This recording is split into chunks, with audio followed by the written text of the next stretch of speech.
I think Hannah did kind of a great intro of who I am. My name is Michelle. I work at Poshmark as a senior visual designer. I've been at Poshmark for about 5 years now.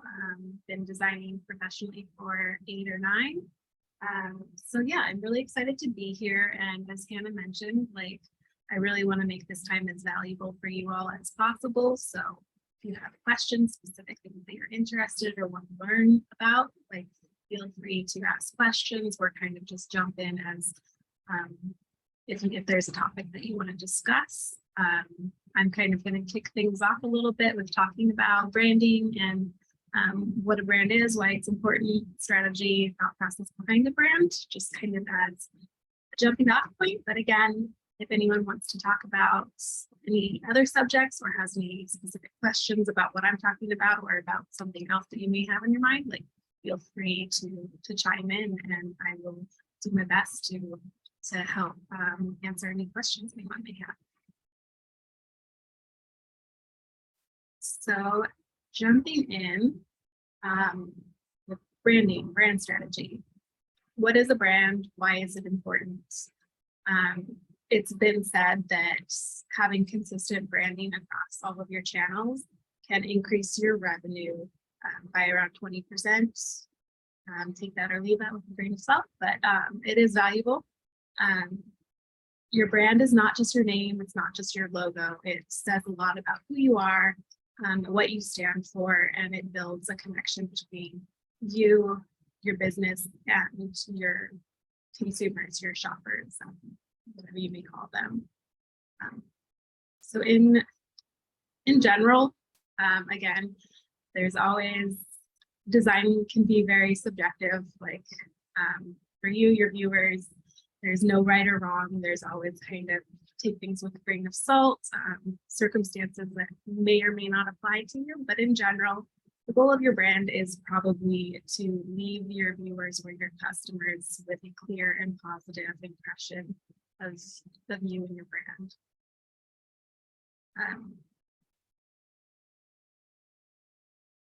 So along those same lines, the purpose of a brand is usually to represent who your business is and what your values are. And so again, like that kind of ties into just me conveying that, you know, your brand is not just your logo or your name. It really needs to represent you, your values, what you stand for, and what sets you apart from others. So how would that tie into, for most of our people owning an e-commerce site? Would that relate to like how their socials look in comparison to how their websites look? As far as fonts, photos, vibe, colors? In general, again, like consistency is key. So once you've kind of developed your branding, which I'll kind of talk about what elements kind of consist of a brand, you really want to be consistent across all of your channels for a few reasons. Like, again, it represents you and your brand. And so you want to be true to that, be consistent with that.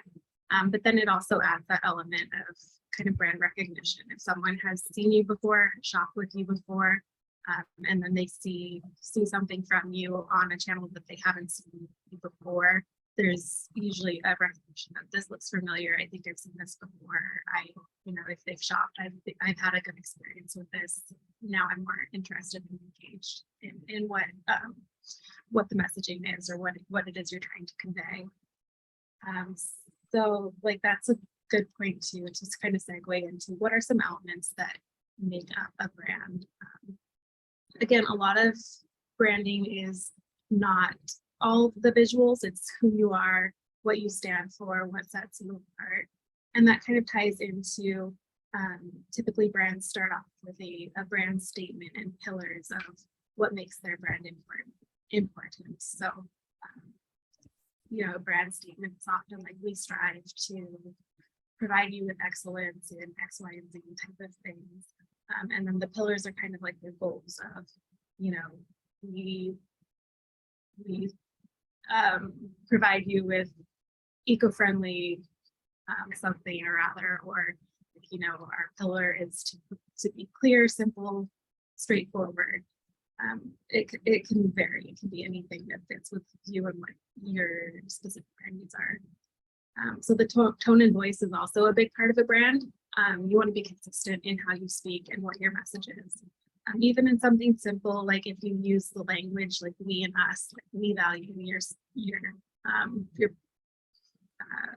your patronage, or we're so happy you joined us, versus then if you're using that language, you wouldn't want to switch over and somewhere else say like, I really appreciate you shopping with us, or kind of language. So you really want to keep your tone and your voice consistent, both in like the grammatical pieces, but just kind of an overall, friendly, direct, or more maybe fun and expressive, whatever fits you and is authentic to you and your business. And then obviously some of the more common elements of a brand is your logo, your name. Your logo, it doesn't have to be something like super elaborate and crazy. Oftentimes there are logos that we call word logos, which is just your name in maybe a font or a color that you choose that you feel fits you and represents you. It doesn't have to be anything elaborate. Again, it's pretty open to, again, being authentic to you and what you feel like fits you and your brand. And just kind of a note on logos, the simpler usually is the best route, because oftentimes if you have your logo, say, in your Instagram user profile image or a profile image in another area, they're pretty small. So if you have something very elaborate and like designed with lots of details, it tends to get lost and harder to read. So that's kind of a big thing. When mobile blew up, like simpler logos became a lot more common for that reason. So you have to scale logos down and you want them to still be clear and legible. In addition to those things, there's things like colors. Obviously, you typically want a color palette that you use. You want enough colors that you can have a variety of options, so you're not just doing a blue background with red text, or you don't want to limit yourself to too few options, but you do want to have a selected palette so that you're not just using different colors every day and causing a disconnect between who your brand is and creating that brand recognition. So a typical rule of thumb is usually 5 or 6 colors in a brand color palette, and typically in a single composition. Another general rule of thumb is using 3 to 4 colors max for the composition itself. Again, the general rules can be broken based on whatever suits your needs, but that's just kind of a general rule of thumb. Another component of a brand kit is fonts. Again, there are 3-ish general types of fonts: serif fonts, sans serif fonts, and script fonts. You could add in a 4th category of like expressive fonts if you want. So the sans serif are kind of the very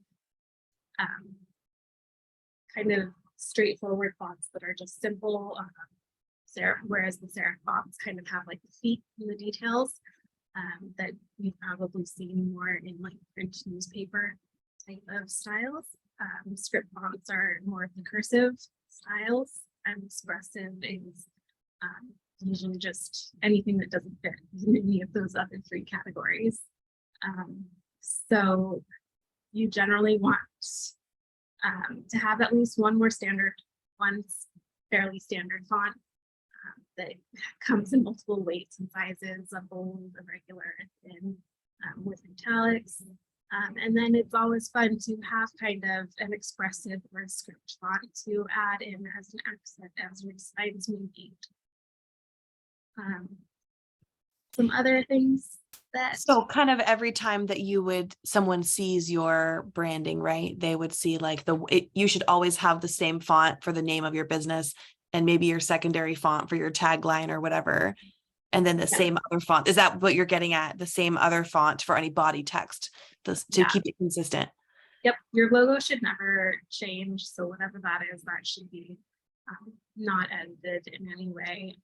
And then like the fonts that you use for your brand, to your point, yeah, you kind of want to establish something that is maybe like what you use for your headers, something that you use for your body copy, and then something that you maybe use as like an expressive or an accent element to it, just to give yourself some variety.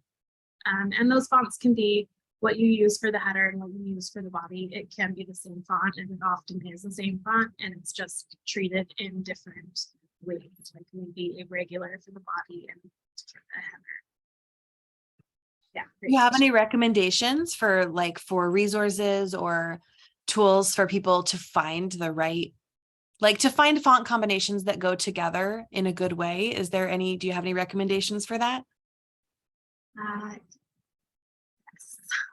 Yes. Or am I jumping ahead? No, like that's a great question, and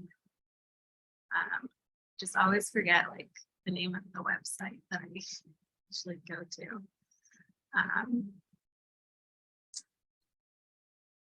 And we can always drop them later in the chat too. I don't want to interrupt you if you're going through your notes. Yeah, I'll come back to that. Sure. But yeah, so like those are kind of the big elements of a brand, and then there's of course like some other important elements as well, which is like graphic elements and styles. So for example, if you use kind of like with icons or just like design elements, if you use like a thin line style that's not like a filled in icon, you would want to keep that consistent across your brand and not suddenly transition to cartoony graphic designs, or vice versa. If you're using more of the cartoony style graphics, you don't want to then transition to an outlined design. So those are also like things that are important to keep in mind, as well as like photo styles and treatments used in photography. If you want to incorporate photography, or if you want to base more of your designs on photography. A good example is Instagram. Like all of the influencers, if you go onto their general feed page and are just looking like an overview of all of their posts, they're typically, all of the photos look the same, even though they're completely different compositions, and that's because the photos are treated the same. Usually those influencers use like a filter, and they just apply the filter to all of their photography.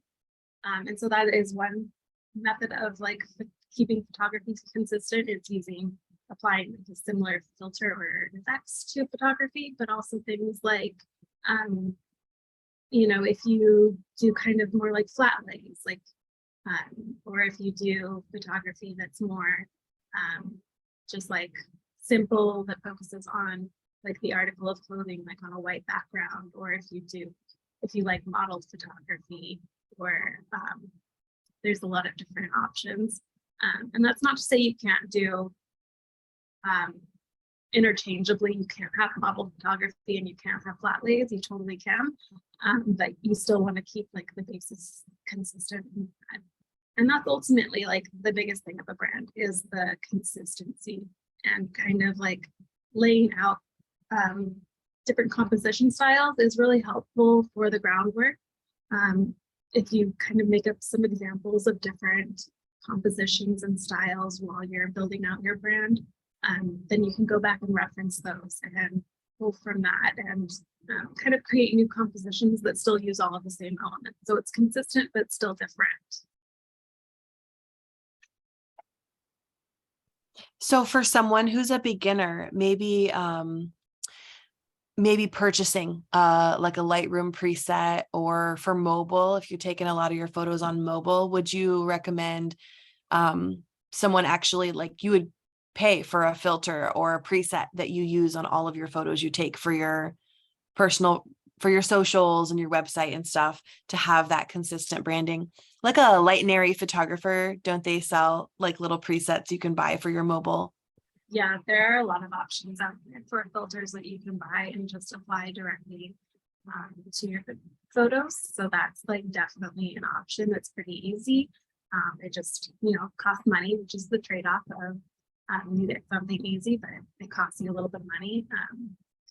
But in general, even as long as like technology is so great these days, like your iPhone cameras are like pretty amazing in terms of the quality that they have. So regardless of like what camera you're using, as long as you have like pretty good lighting, you set up your background or your composition or whatever it is pretty well. Even just kind of using photography auto, like auto tone, auto correct, auto, all of the auto features. Oftentimes like that creates a really good image on itself. So it definitely depends on your comfort level and your experience with dealing with photography. Yes, so don't want to push anyone towards like everyone needs to go out and buy a filter, but it's definitely an option and valuable for people who aren't comfortable with editing their own photography skills. A lot of our users would actually, a lot of the small business owners, watching the Zoom or the replay here are definitely taking a lot of pictures of themselves on their phones with tripods so it had to have that consistent look, trying to have your lighting the same each time you shoot, trying to make sure you're editing them same. You don't want to have like, drastically different editing styles each time you post. Also gives you really nice, consistent feed too, which is kind of cool on your other social media channels. That's cool. Yeah. And a great resource that I actually use fairly often, again, technology is advanced and become great. If you, again, depending on your photography style and what your goals are, but if you're interested in kind of going the route of having like just a solid white background or having different backgrounds, but you don't actually have like the background in your physical space that you want to use, there are really great websites that you no longer need Photoshop to remove backgrounds of existing images. So like I often, to save time, use a website called remove.bg. That's what it's called. Which is really easy. You just drag the photo in and it automatically like removes the background, as long as it's not on some crazy background that's hard for it to tell what is the focal point. It works really well, and so I use it often. Remove.bg is the website, which is a really great resource if that's something that's interesting and valuable to you. Maybe we could put that in the chat too, so people could copy the website, or we could get it later. Sorry, I have 3 sick children home today, everyone. So have a baby in my lap. I apologize if I'm distracting. Thank you so much for putting that in the chat, Michelle. That's great. Yep, no problem. I think if there's any questions right now, I would love to pause and see if there's any questions, anything that anyone wants to bring up and chat about. I did have a couple people send, in a minute. I had a couple people send questions ahead of time who couldn't make it. They were asking as far as like logo creation, do you feel like it would be smart to just find someone on Fiverr, or do you have any tools that you recommend for where to get an affordable logo put together? And do you have any advice for how does a logo, the look and feel of a logo, affect your brand or your image online? Do you have any advice about that?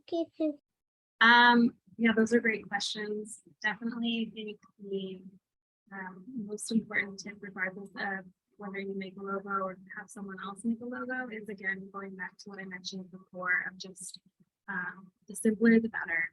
You want a logo that's clear, concise, and easily digestible, regardless of what the size is, what background it's on, any of those things. And then you just really want your logo to represent you, which like detail matters, but also don't overthink it.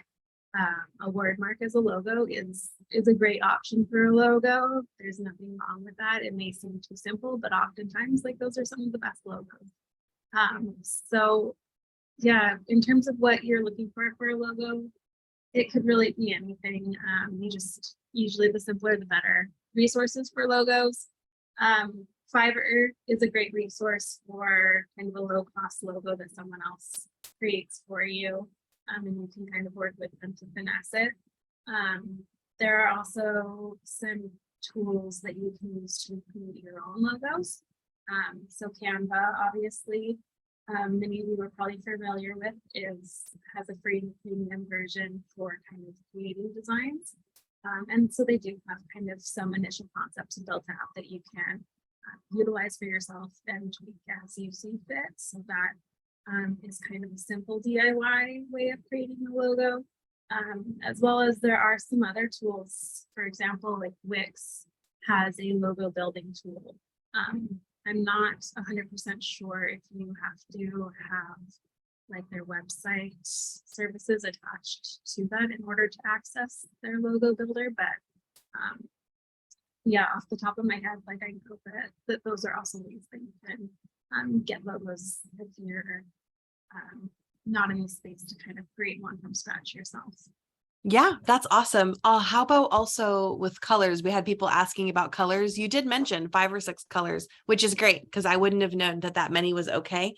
But asking about tools, everyone always is looking for if you have any advice or tools or websites that you recommend going to find the right combination that you can select and stick to. How about that? Do you have any advice on that? Yes, I do have a favorite website, which is it's an Adobe website, and it kind of creates color palettes for you, and it gives you a lot of different options. I'll plug that into the chat. Is it beneficial for me to maybe like share it on my screen too, or should I just? That'd be lovely. Show us how you use it. That'd be great. Thank you so much. Yeah. Okay. So yeah, this is the website, color.adobe.com. It's a really great resource that I love using, and there's a lot of different ways to use it. So right now I'm on the Explore tab, which automatically kind of just pulls things that are like trending and popular right now in terms of colors, and it shows different color palettes. Some of them are attached to images, and then it kind of like shows colors that go along with that. Some of them are just color palettes in general. And if you click into any of them, say this one, it provides you with the hex decimal colors, which should be easily applied into, like if you're using Canva, for example, you can apply these codes to Canva and get these exact colors.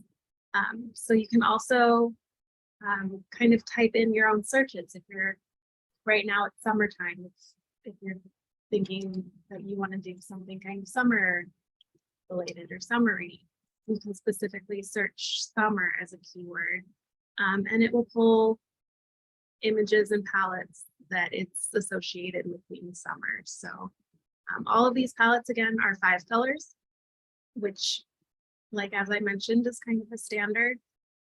So yeah, you can kind of see them all aligned, and it's just really great as an overall visualization and seeing like how colors work together and what's being used in the industry. Similarly, you can go into create if you have an existing color or are not digging what's in the Explore tab or not finding what you're looking for. You can kind of create your own color palette. You can either move these around to explore different options, or you can type in a specific color if you have like a primary color and you want to figure out colors that go well with that.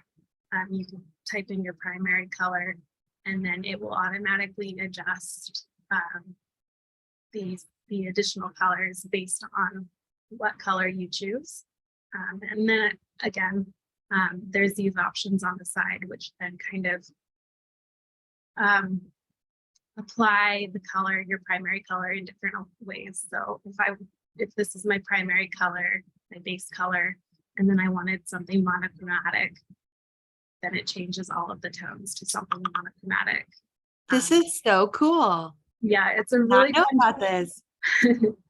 yeah. And then even another really cool thing is there's this extract theme tool. So let me see if I can find an image.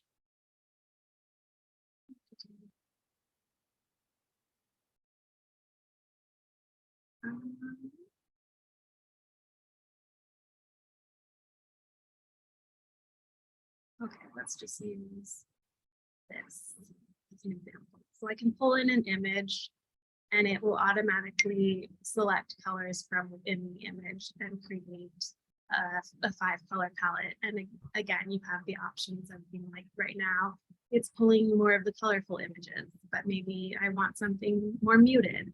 And so it will adjust to more of the muted colors or some dark colors. And so it pulls directly from the photos. So if you have a specific photo or a specific photography style, or if you're doing a specific campaign that's based around the photo, or anything that you feel like really relates to your brand or what you're doing, you can plug in a photo and just like automatically get these like built out color palettes for you. And yeah, it's This amazing. is the coolest thing I've ever seen. I'm like so obsessed right now. I've never heard of this.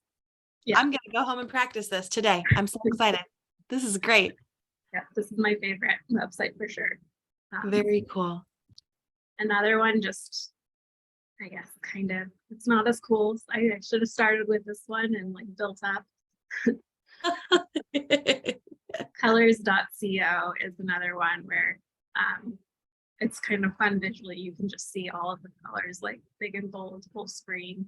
And they have a similar option where you can upload an image, or you can just kind of build out. I use this tool if I usually if I have a color palette that I've been designing on another program, but then I need to share the colors with my team or just like want a big visual of what the colors look like together, I'll just plug in the colors into this tool and then just like export it out or take a screenshot of it just so that I have a big visual of what the colors look like together. So on Canva, you're able to type in those swatch numbers? Yeah. Canva is pretty. Let's get those ads.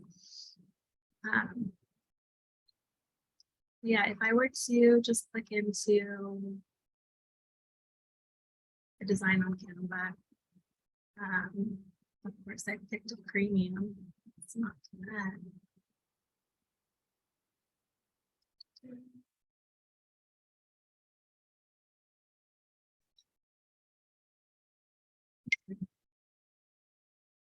They're trying to upgrade you. Look at that. You really are. It's not about it. Just use this. So yeah, Canva has free elements. So right now, if I select the background color, I can press the color at the top. I can search a color, like it's saying try searching blue, and it will show me blue options. Or I can put in the specific hex code, which is what I was mentioning earlier. So for example, if I wanted to,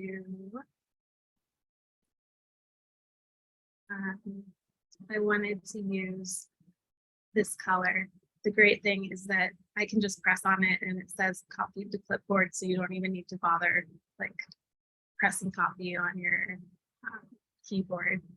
And then if I paste it in there, there's the color, and you just click on it and it automatically applies.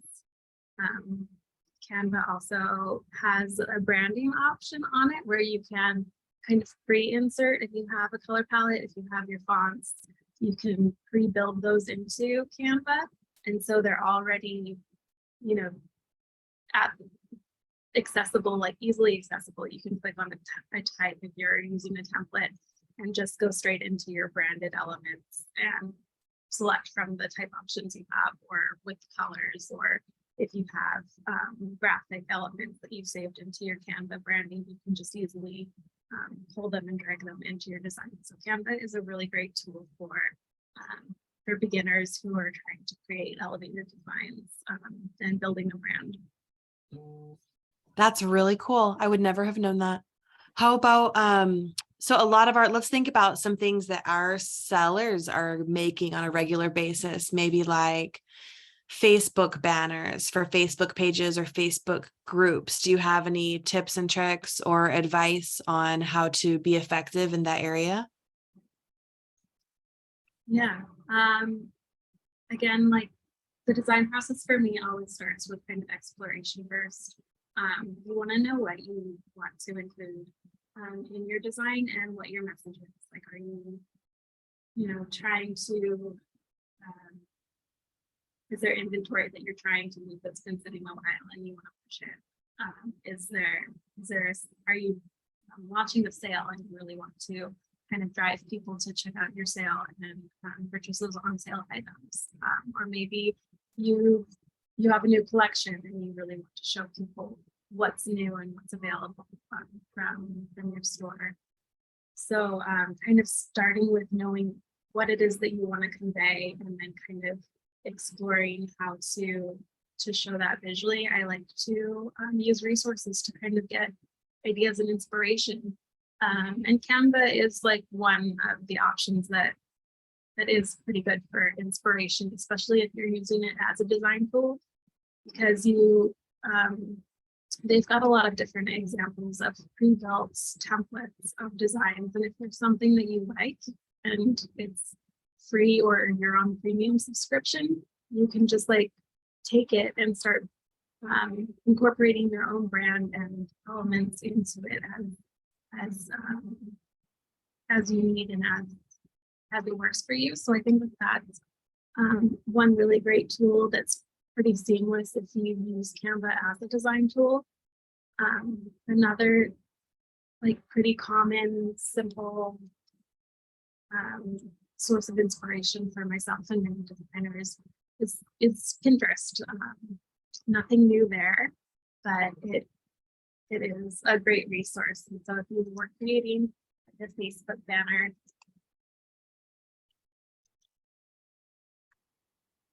you do have to get kind of specific with Pinterest because there's so much on there that you want to find stuff that's relevant to you. And there's a lot of like things that are ads that they're just trying to sell you templates, but regardless, there's so many things on here. You can just scroll through and find inspiration and find something that you really like that speaks to you, that you think would work well with the content that you're trying to convey. So for example, like this one, if I'm trying to do like a sale or something, like, oh, I could put like on sale here and then like some small text here and then like have a photo of what's on sale here. Like this would work well with all of the elements that I need to include in my design.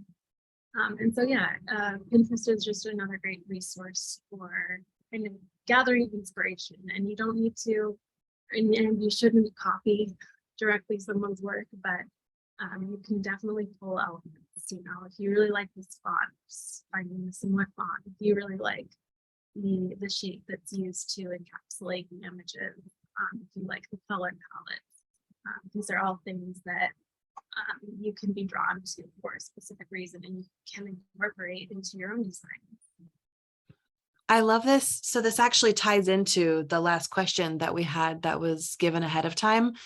Someone asked, how do you kind of stay up to date and inspired on what's trending, or, where do you go for inspiration besides Pinterest or besides scrolling through Canva? Do you have any favorite websites or favorite things that you search on Google to be inspired or to kind of keep up to date? Yeah. Couple of other websites that I will often go through. One is behance.net, which is another Adobe owned and run website. It's specifically for designers, and so a lot of the work is pretty advanced. And a lot of the work is also not necessarily, a lot of it is kind of like UI UX, user experience, or else like these super like high-end artsy and illustrative, like just very detailed designs, but there are simpler concepts in here too. You just kind of have to like dig or search for them. This is a pretty good resource though, like if you're kind of looking for branding, for example, if you want to see like what people's brand kits might look like. A lot of times it's kind of hit or miss in terms of what you find, but some of them are pretty built out. This one looks like it's more just graphic based, but a lot of them you can actually see people, this is their logo and they're showing how the logo can be used on different backgrounds, and they're showing how it can be used on like a back with a white logo or a color with the black logo, you know, showing kind of a graphic style and how it can be used. Again, more graphics and colors. This one's not super direct, but yeah, this is a really great resource for kind of seeing how other people are building out brands, which is probably my favorite thing for this, because like I said, it's a pretty artistic website. It's pretty like detailed and specific. Similar to this, there's also Dribble with 3Ds. And this one is definitely more web user experience based, but I still like to go on here, see what people are creating. You can see, you know, things that are trending in terms of like, even if it is the user experience, you can kind of get a feeling of like colors that people are using. You get a feeling for shapes that people are using. If things are, if people are using a lot of curves in their designs versus having sharp straight edges, like those are all like elements of design that kind of translate into anything, regardless of whether the project is like a Facebook banner or a website. And then for myself, I work a lot on emails. It's kind of a focus area for me in the work that I do.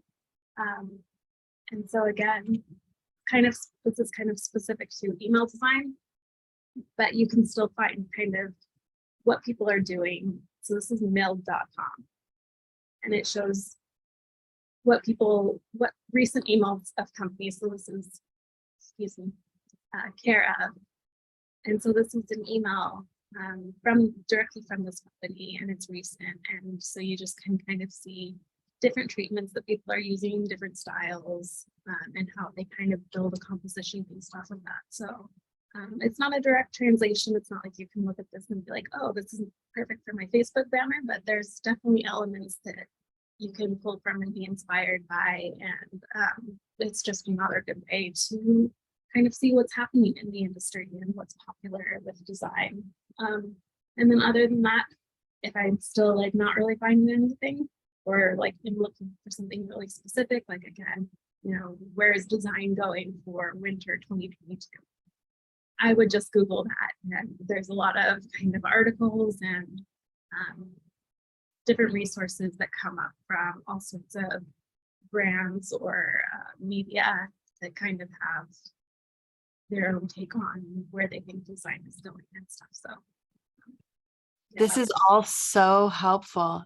Everyone in the Facebook feed is so excited, like taking these websites down. This is really cool resources for us to take a look at. Thank you so much. Yeah. Does anyone who's on the Facebook feed or in the Zoom here have any questions that they want to shout out? I have walked through all of my questions that were given ahead of time, and we do still have a couple minutes if anyone has anything they want to ask. Everyone's so happy. Look, I see everybody excited on the Facebook group. They're like taking the websites down. This is so great. Have you gone through all of your stuff as well, Michelle? I didn't cut you off, right? Yeah, no, I think that we've kind of touched on all of the things that I really wanted to focus on. Oh, Ali asked for a quick recap. We'll post the replays for sure. Michelle walked through, and you definitely should watch the replay. Michelle walked through, you know, consistent branding, selecting your fonts, consistent colors, selecting your colors. I'm telling you that, was it Behance.net, that website for the colors is Yeah. The colors was colors.adobe.com. Adobe. Oh, I see you put it in there. Very cool. I put it in the chat again. Consistent colors, consistent fonts, trying to make sure that you do your photography the same, you know, same lighting, same filters, having a logo that represents the look and feel of your brand. This is all so great. So very cool. Michelle, thank you so much for taking your time. I know you're very busy and this was so special, and so many great resources for inspiration. Just so cool. So Yeah, cool. to be here and happy to provide any helpful information if I can. Oh, I'm so glad. All right. Well, I think we're going to wrap it up. Thank you everyone for your time. Thank you, Michelle. And for everyone who's made it this far in the replay, make sure you also check out the other replays on the summer school page for Trenzy. So much great content coming in every week. It's always Fridays at noon PST. This will be continued all the way through August. We'll have a different industry expert, you know, from multiple companies coming in to chat with everyone on different topics. Next week is Facebook paid marketing. And the week after is a full built out branding session, which is going to be really cool. Last week was SEO basics, which hit me like a ton of bricks, like so much information to take in. I had so many notes. So this is so lovely, just very well-rounded. Thank you again, and everyone have a beautiful weekend, and we'll see you later. Bye, guys. Thanks. Bye.